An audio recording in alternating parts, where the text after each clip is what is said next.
মা মেয়ের আজকে একটা দিন বলতে পারেন। তো অনেকগুলা কাজ হাতে নিয়ে ঈশাকে নিয়ে বের হয়েছি। আজকে অনেকগুলা কাজ শেষ করতে হবে। ঈশাকে ডাক্তার দেখাবো, তার এক বান্ধবীর বার্থডে, তো বার্থডে গিফট কিনতে হবে, কিছু সুপার শপ থেকে বাজার করব। তো আমরা মা মেয়ে মিলে কিভাবে অনেকটা সময় কাটালাম, কি খেলাম, কি করলাম, সব কিছু নিয়ে থাকছে আজকের ব্লগ। হ্যালো এভরিওয়ান, আসসালামু আলাইকুম। কি অবস্থা সবাই কেমন আছেন? এই তো দেখতে পারতেছেন, এখানে হচ্ছে প্রথমে আমি চলে আসি ঈশাকে ডাক্তার দেখাইতে। ঈশার হচ্ছে কিছুদিন যাবৎ মানে একটা দাঁতে ব্যথা করতেছে।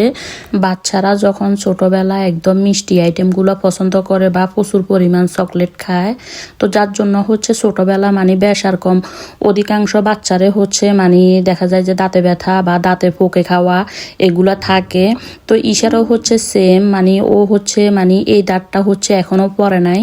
মানে হয় না যে কিছু দাঁত হচ্ছে যেমন যেটা একদম কর্নারের দাঁতগুলা, ওইগুলা তো হচ্ছে একটু সময় নিয়ে পড়ে। তো ঈশার হচ্ছে ছোটবেলার যে কর্নারের দাঁতগুলা, ওইটার দুইটার থেকে একটার হচ্ছে মানে পোকে খেয়েছে। তো এটা হচ্ছে মাঝে মাঝে ব্যথা করে। তো যাই হোক, যদিও এটা আবার মানে পড়ার পরে নতুন করে যদি আরেকটা উঠে তখন ঠিক হয়ে যাবে।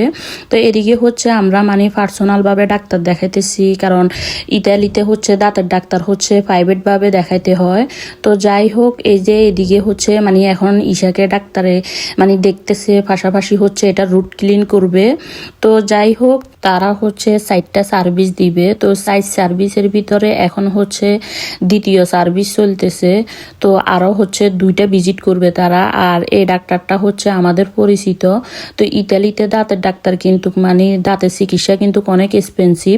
তো এই ডাক্তারটা যেহেতু আমাদের পরিচিত, তাই আমাদের জন্য কিছু ছাড় দেওয়ার পরও দেখা যায় যে মানে একটা দাঁত রুট ক্লিন করবে, তার জন্য হচ্ছে মানে 600 ইউরো পেমেন্ট করতে হবে।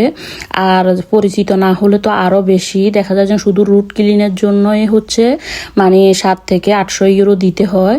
তো যাই হোক, মানে দাঁতের ডাক্তার ওই যে বললাম মানে এই দেশের দাঁতের ডাক্তার হচ্ছে মানে ব্যয়বহুল। তো এদিকে হচ্ছে যেহেতু জান্নাতও আমার সাথে ছিল, যেহেতু অনেকটা টাইম লাগতেছে, তো জান্নাত হচ্ছে মাঝে মাঝে একটু বিরক্ত করতেছে, ওইখানে কান্নাকাটি করতেছে। তো যার জন্য হচ্ছে ওইখানে বড় একটা অ্যাকোরিয়াম আছে। তো আমি হচ্ছে আবার জান্নাতকে নিয়ে একটু অ্যাকোরিয়ামের সামনে আসলাম। ও যেহেতু বিরক্ত হইতেছে, তাই তাকে একটু নিয়ে এদিকে আসলাম, ও যাতে করে একটু খেলে বা সময়টাও পাস হয়। তো ওইখান থেকে আমরা ডাক্তার দেখাই শেষ করে এরপরে চলে আসি আমাদের বাঙালি ভাইয়ের দোকানে ফুড পয়েন্টে। তো ওইখানে এসে প্রথমে হচ্ছে আমরা নাস্তা করে নিই, পাশাপাশি হচ্ছে চা খেয়ে নিই। চা তো না খেলেই না। এরপরে হচ্ছে বাসায় দই নিয়ে যাব। তো এখন হচ্ছে আমি 1 কেজি আলা একটা দই নিয়ে নিলাম। তো যাই হোক, ওই দিন যেহেতু আপনাদের ভাইয়া অসুস্থ ছিল, তাই সে বাসায় ছিল, আমিও হচ্ছে ঈশাকে নিয়ে বের হয়েছি। আর এখন হচ্ছে ওবিএসে যাচ্ছি। ওই যে বললাম তার একটা বান্ধবীর হচ্ছে বার্থডে, তো তার বান্ধবীর জন্য কিছু গিফট কিনবে ঈশা। আর পাশাপাশি হচ্ছে মানে স্কুল থেকে তাদের একটা প্রোগ্রাম আছে, ওই প্রোগ্রামের জন্য সবাইকে হচ্ছে সাদা কালারের মানে ড্রেস দিয়েছে, অর্থাৎ সাদা কালারের গেঞ্জি। তারাও হচ্ছে এটার উপরে আর্ট করবে। তো যার জন্য হচ্ছে একটা গেঞ্জিও নিতে হবে। আর এদিকে হচ্ছে ঈশা এখন দেখতেছে মানে কোনটা গিফট করবে, মানে কি করলে ভালো হয়। আসলে বাচ্চারা তো বাচ্চাদের মতো করিয়ে চিন্তা করে, সব বাচ্চারাই হচ্ছে বাচ্চাদেরকে এসব টাইপের জিনিসগুলা গিফট করলে আর কি বেশি খুশি হয়। তো ঈশা হচ্ছে এখানে একটা কম্বো নিয়ে নিছে, মানে এটাতে হচ্ছে মানে প্রায় 14 রকমের আইটেম, সব কিছু মিলে এটাকে একটা কম্বো। তো যাই হোক, মানে এই গিফটটা পাওয়ার পরে হচ্ছে তার বান্ধবী অনেক খুশি হয়েছে। বাচ্চারা বাচ্চাদের জিনিসগুলা ভালোই বুঝে যে কোনটা দিলে আসলে বাচ্চারা খুশি হয়। তো যাই হোক, এখন তো মানে গিফট কিনা শেষ। এখন হচ্ছে মানে হ্যাপি বার্থডে লেখা একটা শপিং ব্যাগ কিনবো, তার জন্য হচ্ছে মিকা যাতে চলে আসি। তো এদিকে হচ্ছে কিউট কিউট কিছু পাইপেন। তো যেহেতু গিফটটা হচ্ছে ও একটা সিরকুট লেখে সুন্দর করে গিফটটা দিয়ে মানে শপিং ব্যাগে লেখা থাকবে হ্যাপি বার্থডে। তো তার জন্যই হচ্ছে এই যে দেখতে পারতেছেন একটা মানে শপিং ব্যাগ নিয়ে নিলাম। আর সামনে হচ্ছে আমাদের বাসায় একটা প্রোগ্রাম আছে, তো তার জন্য হচ্ছে কিছু জিনিস আমি এখান থেকে এখন নিয়ে নিলাম।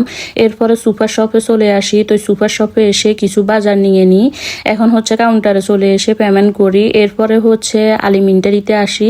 তো আলিমিন্টারির আর ওইভাবে ভিডিওটা নেওয়া হয় নাই, কিছু ফ্রেশ সবজি এসেছে, তো যার জন্য হচ্ছে আমিও কিছু সবজি নিয়ে নিলাম। সুন্দর সুন্দর অনেকগুলাই হচ্ছে সবজি নিয়ে আসছি। তো এরপরে হচ্ছে আবার আসার সময় হচ্ছে আমরা একটা পাকিস্তানি দোকানে যাই, ওইখান থেকে হচ্ছে বাসায় মানে কাবাব নিয়ে আসি। তো এই যে এখানে দেখতে পাইতেছেন মানে পটল, লাউ, পেয়ারা, আর এই যে এখন হচ্ছে বাসায় আসার সময় কাবাব নিয়ে আসি।